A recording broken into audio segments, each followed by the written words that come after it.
Cold Iron is a police captain and in charge of this R.O.T.O.R program.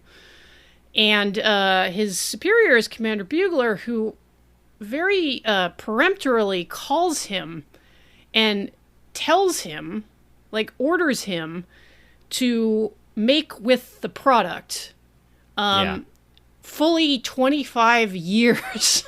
I don't know how that works. It's supposed to be ready. And he does so in such a wildly verbose way that the character comes across as not merely aggressive, but fully psychotic. And that to me is the best of bad movie writing. Because a couple of things are going on in that scene, and I don't think either of them were written that way. It is, because Jen, you're talking about, what is the deal with the script in this movie? It is confusing. There's a lot going on, and none of it makes sense. And I think that part of it was the actor who played, Commander Bugler. I think that he didn't get any script pages, but he is an actor and he was hired to do a job. So he did what was asked of him. And then he he was given a vague idea about what he needs to say. And he just kind of says everything that he thinks works. And then they used all of it. Yeah. It's I gave you a lot to work with. You figured find it in the edit. And then unfortunately, when your editor can't find his ass with both hands. Right, yeah. So he's like, look, I'll give you a lot of options. You take the thing that you want the most, and then then you got a scene. I'm not in the rest of this movie, so I'll see ya. But yeah, he came in and he gave what he thought they needed. And yeah, like you said, they used all of it. Right, which is where you get phrases like paper jerker. Mm-hmm. Yeah, he had to come up with a reason for why he was mad about something. And he gave him two different reasons.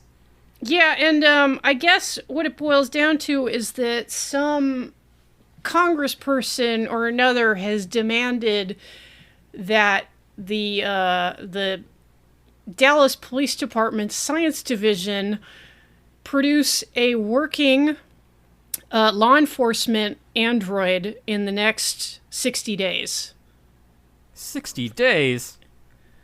Yeah, in a project which has already been scoped out to last for the next 2.5 decades. Right, but yeah, and again, that scene is interesting too, because I know they're trying to do, consistency where it's maybe it'll be ready in 60 months, but 60 days? And then, Bugler's like, well, the senator's on my ass, and he said he could make me private citizen in 60 seconds. So this base 60 conversation makes me think that it might have been guest written by James Nguyen, because huge fan of round numbers. Right. Which still, once again, begs the question, what exactly did the senator or the representative or whoever, what did they hope to accomplish? Look, I've watched the scene 60 times to make sure that I understood it all. And what happened was it is a make-work project that the senator thought he would be able to use to catapult him into the presidency, I think, to borrow Commander Bugler's words. Because he wanted to be like, hey, I've got a killer robot. I'm tough on crime. It was a big thing at the time, right, Jen? So he's going to use that. He's going to say, just make this project sort of pretend to work. It could be like the Star Wars program. It doesn't, or same idea from Robocop. It is, we had, military contracts and, spare parts for years. Who cares if it worked? I should really memorize that speech because it is so emblematic of Robocop. But yeah, it is. He just wanted this thing as a political platform, that he could run on. He could be like, look, I made the killer cop that will make the future safer by murdering all criminals, which I think is a platform you can run on in Texas or Florida. But the problem is the entire project was just a slush fund. It was. Bugler was taking his skim off of the top, and some people between him and the senator. It was just a gigantic slush fund, and then Cold Iron at the bottom of it was the one who's like, oh, I'm gonna make me a killer robot. Yeah, I'm gonna actually do some good in the world by making a machine that murders people. A machine that murders people, but who can also see past events that it was not present for.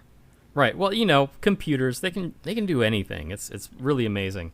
Yeah, I'm sure it uses like infrared or sound pressure waves or some science lasers. Shit. Yeah. Space lasers. Right. So the whole Jewish space lasers. Mm-hmm, the worst kind. So this whole project is a farce, basically. And it is Bugler saying, if you don't actually produce something, then it'll be your ass. And the funny thing is that even though he is a, comic relief background character, Howdeling, who then takes over the project, he has realistic expectations about this project, where he's like, look, we just need it to get it, on a stage, take a couple of steps, spin around, just do some bullshit. It is, it's basically, it's Tesla's business model. Yeah, I was going to say, I don't know why they didn't just hire a guy in a robot suit. See? Dressed as a cop. Exactly. And then the next thing you know, you'll have idiots on Twitter saying, please, put a microchip in my brain. Right, yeah. See, Howdeling had the right idea. It only needs to, make a favorable impression. The senator's happy. No one gets shot in the head. And, or investigated for, criminal, malappropriation of public funds. Groping pages. Yeah, stuff like that. Running a child sex ring out of the state capitol. Right. The things that politicians do. But, yeah. Okay. Howdeling didn't grope anyone. It was the assistant robot, I think, who was the horny one.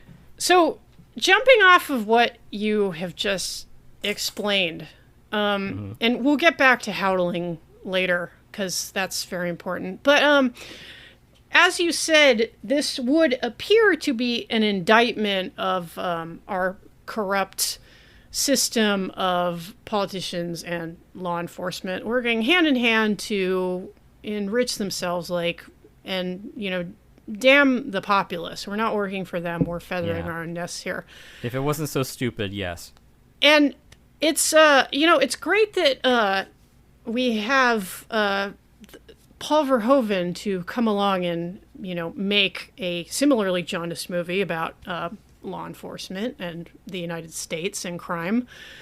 So I would say that in the hands of perhaps more adept filmmakers, R.O.T.O.R would be a pretty accurate skewering of our system. Yeah, it just had too many ideas, It's 4 different movies.